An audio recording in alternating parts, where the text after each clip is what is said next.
Hello, and welcome to the Homeschooling and Loving It podcast. I'm your host, Jamie, your friend at homeschool.com and homeschool mom of 6. Join us as we keep it real and chat about the ups and downs of this amazing adventure we call the homeschool life. So grab a cup of your warm favorite and a comfy chair, and let's get started.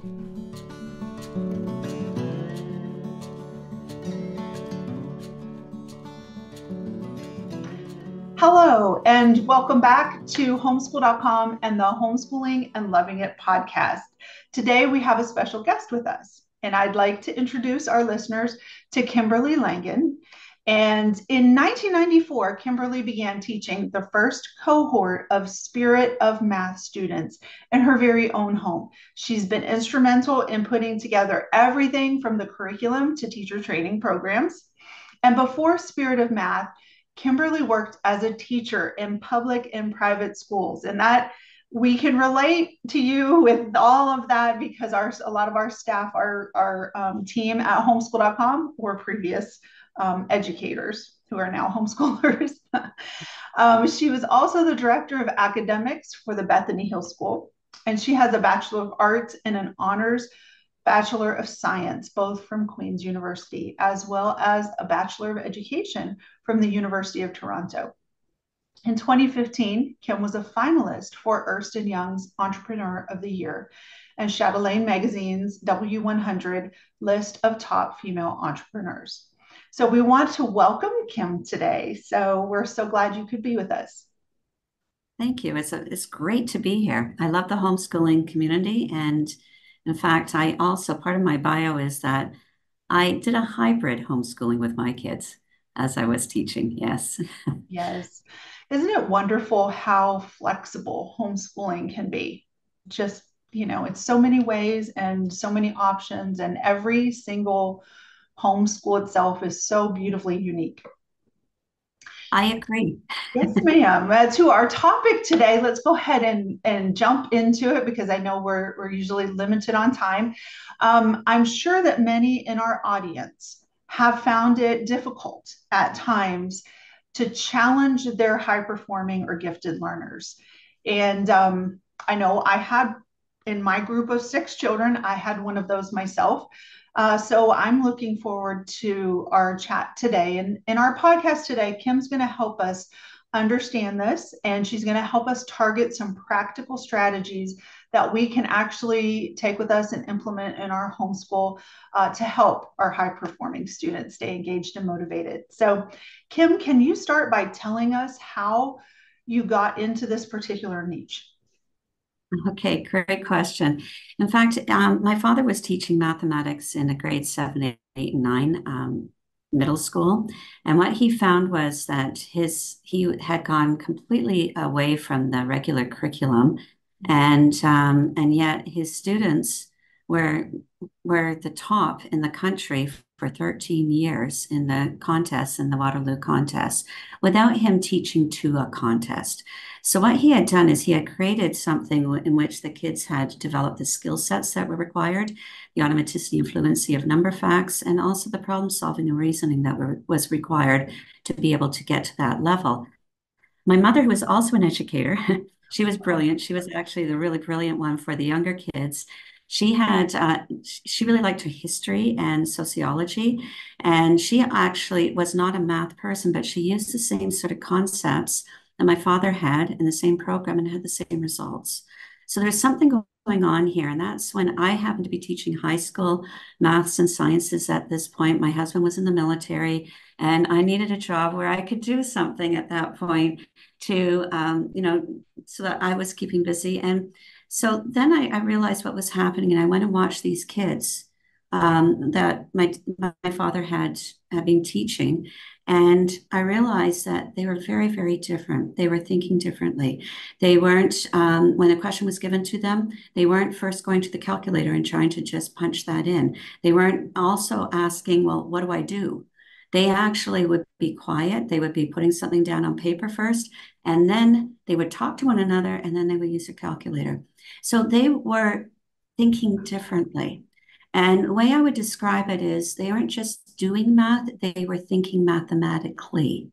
And to me, that was huge. And that's when I said, you know what, we've got to do something with this. And I'd love to take this further. My father had retired by this point, and a handful of students themselves said, can we continue something? So that's when I said, you know what, I'm going to take these ideas, start in the basement of my home, and grew the classes from about 30 students to 80 in the first year. And then it just kept growing from there because everyone was really interested in the type of thinking that was happening. And I just saw how powerful it was for the kids.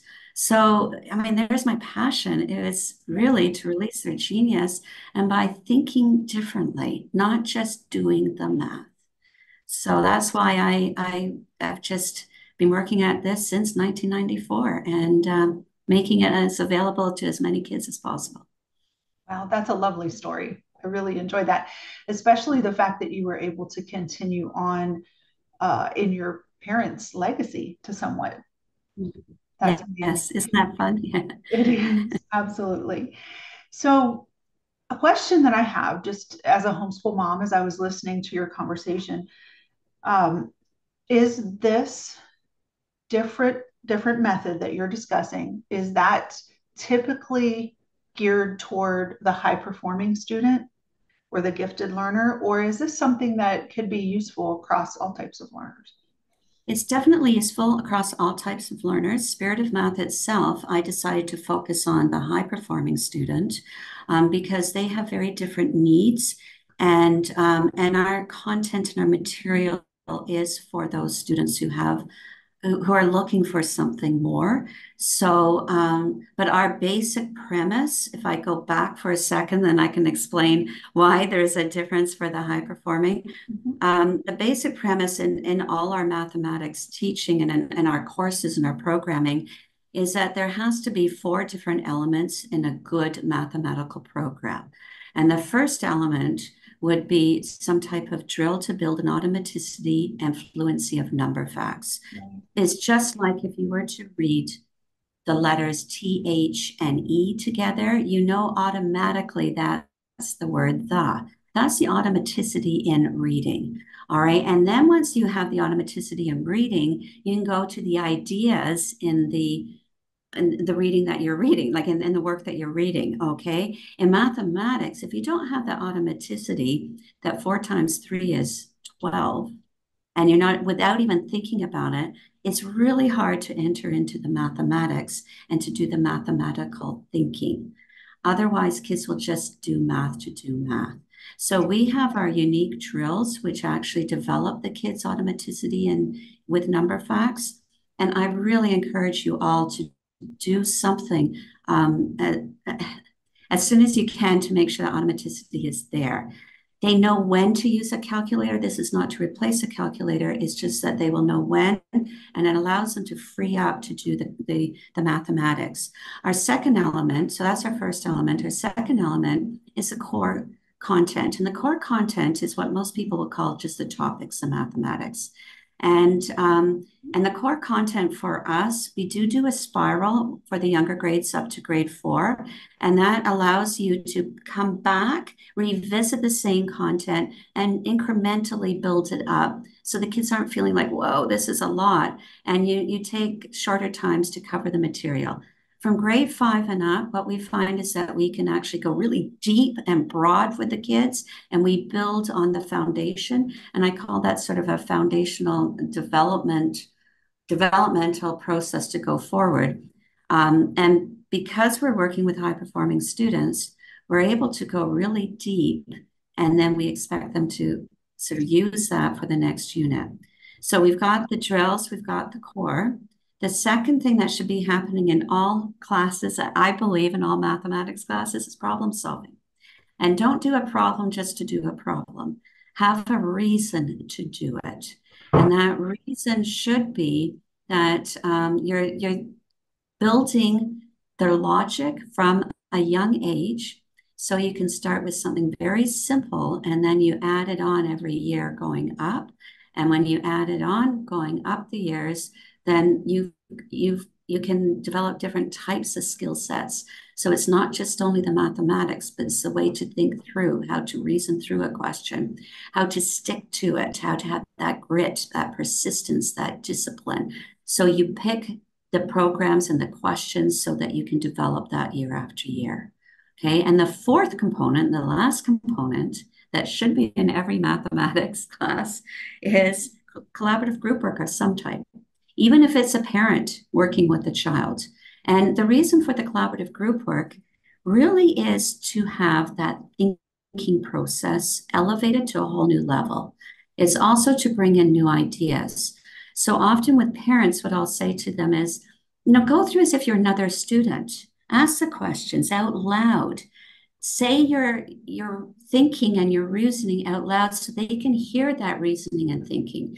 If there's other kids around, it's important that they hear their reasoning and thinking too, because if they're hearing other people's thinking and reasoning, that's when they start to fix their own, because then they have to start saying it out loud too. And if it's not making sense to other people, they will let them know. And that's when you've got your reasoning being fixed.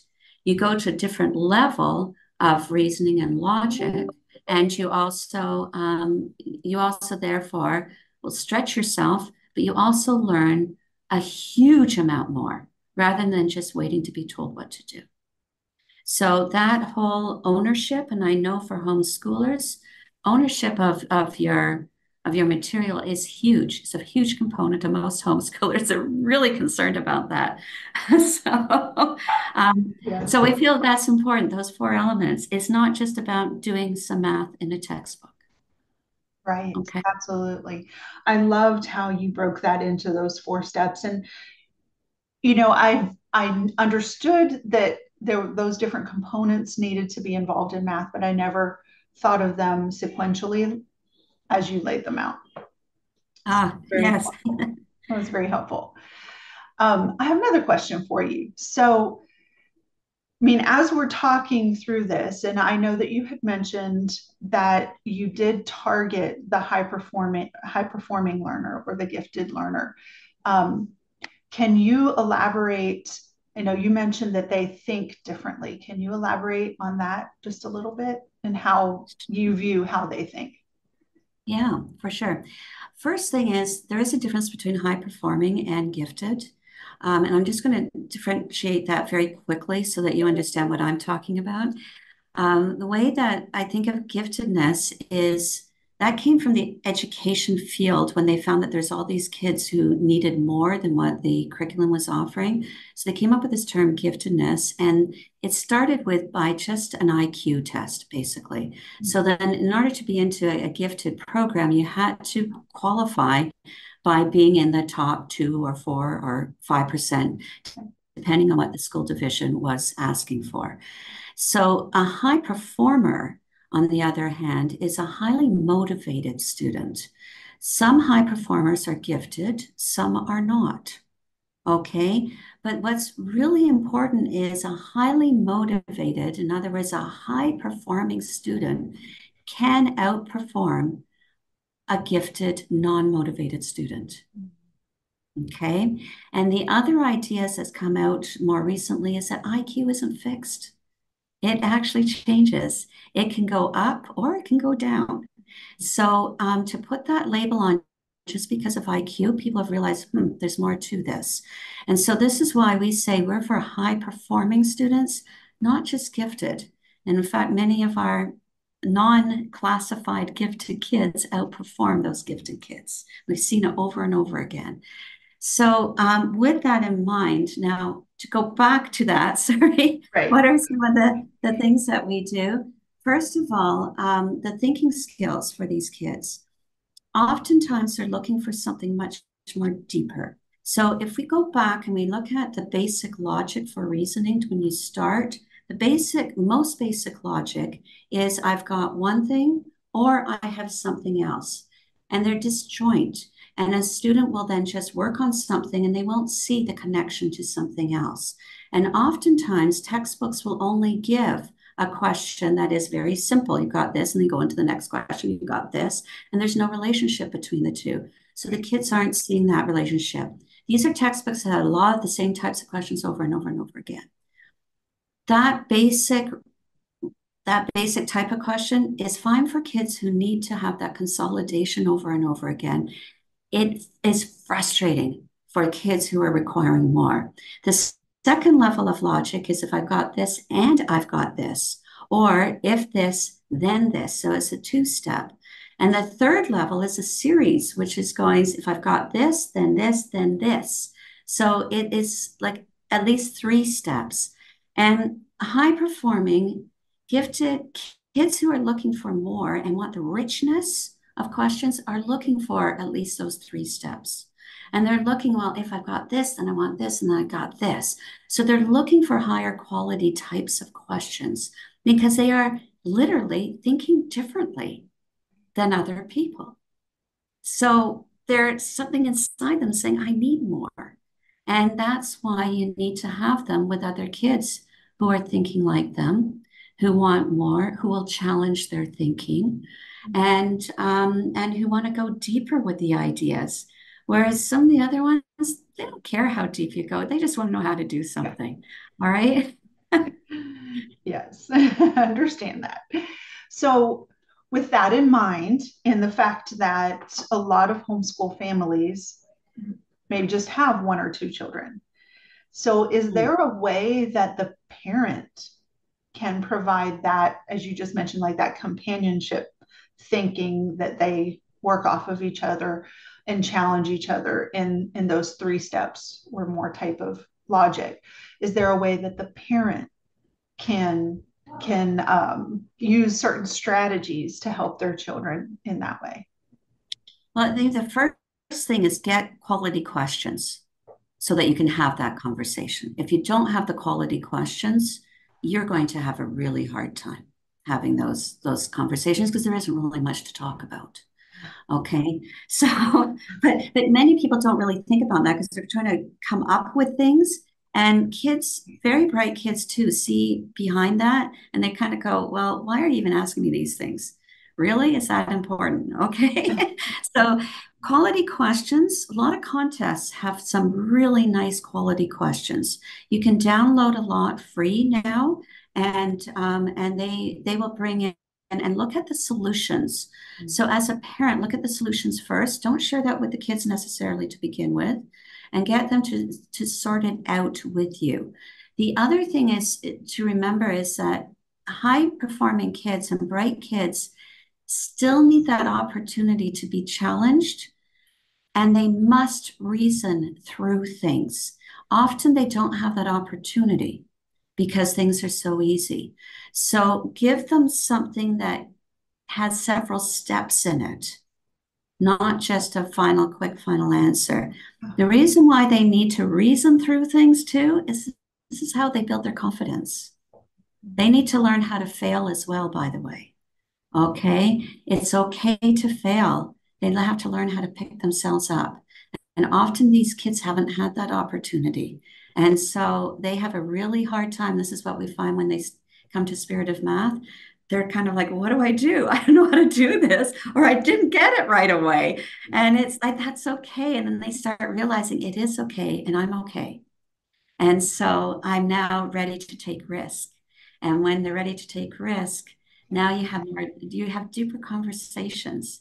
And so what I say is it's not as simple as what does this conversation look like? It's also strategically allowing them that opportunity to maybe not succeed as quickly as they thought they would. They will eventually succeed. Right. But it's, and then during that conversation, that's when the conversations start coming. And that's when it becomes really interesting. Amazing. Okay, so I'm learning so much. This is really good stuff. I appreciate it. Okay, so as the parents are working with their children in these ways that you've just mentioned, how can the parent assess or understand and know? For example, if the parent isn't prone to thinking in these ways themselves. I'm trying to say that properly. If That's you know what I fine. mean. That's fine. So, for example, if the parent is trying to meet the needs of their child in this way, but it doesn't come naturally to them. And maybe they don't really understand it themselves, and they're learning, but they're trying to do the best for their child.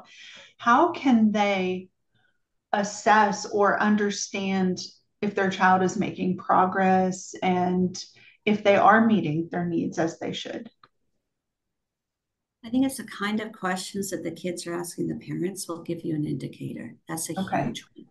Okay. Okay. So listen to what they're asking you. And if they're deeper questions, and then great, Yeah. you've got them thinking in the right direction. Okay. They may not be thinking of like everything, and you won't either think of everything. This is why, actually, even within Spirit of Math, our teachers, when they first start teaching, they don't even know really. And this is why we've got the content that we do so that they follow through with it and they've got the questions. But it's also why it's so important to try and find other kids like them, because those other kids will ask the questions if they didn't ask the questions. Then they'll start to hear about, oh, I could be thinking about this. Didn't even think of that. Okay. And you probably haven't either. And they've gone through all your thinking. Okay. Yeah. Because they're really fast. And, it's one of the things I tell people too is don't be scared if the kids are faster learners than you are, or they're thinking of things quite a bit higher than you. They probably will.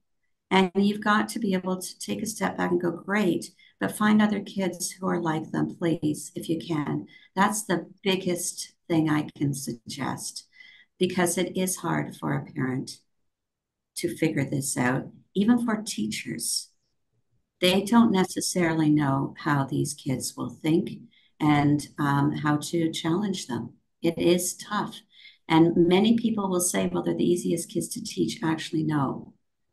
I would say they're some of the hardest kids to teach because of your question. What do we do with them? And how do we know? Like, I don't know if I've challenged them enough. Right. And it is difficult. This is actually why, too, and I'm not trying to pitch Spirit of Math here right now. All I'm saying is that often we get homeschooling kids come to Spirit of Math because it's a different sort of format where they're with other kids who are coming just once a week to do their class, and they get to hear all the things that are happening. This is why I decided not to do tutoring. It's because it's the power of the kids. They actually say a lot. They bring a depth to the conversation that often we don't even think about. In fact, even a lot of our problem solving and the solutions to the problems that we have come from some of the brightest minds in the world now, because they've grown up and they're adults now.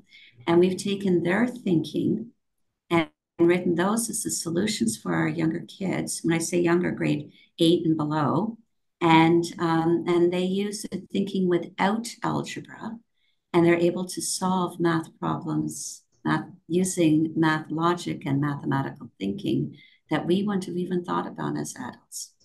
So there's a huge resources out there.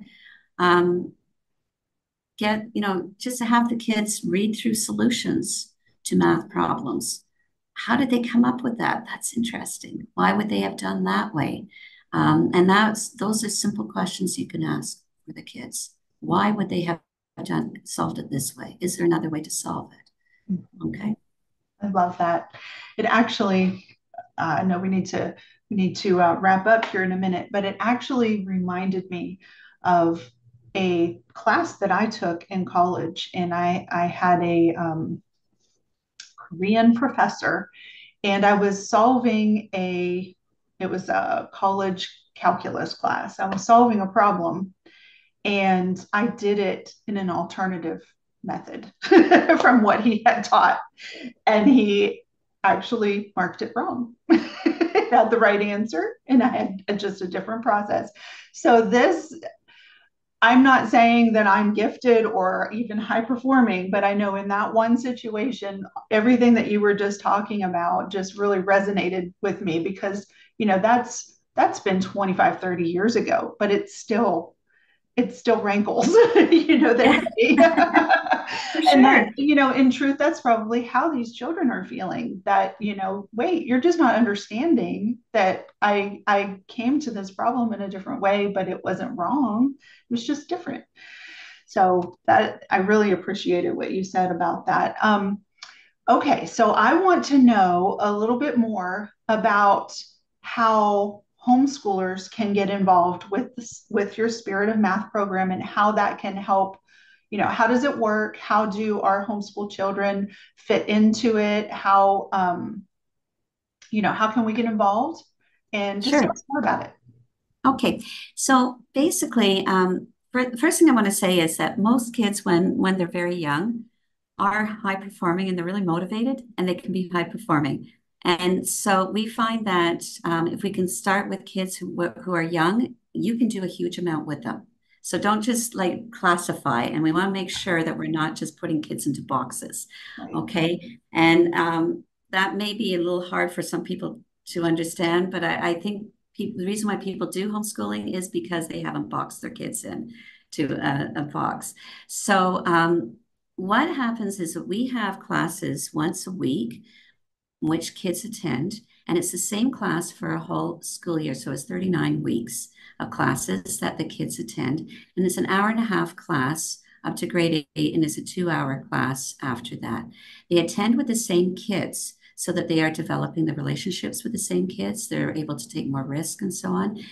And it's the same teacher for the whole year. And we have many campuses in Canada and Toronto area, and we also have online campus.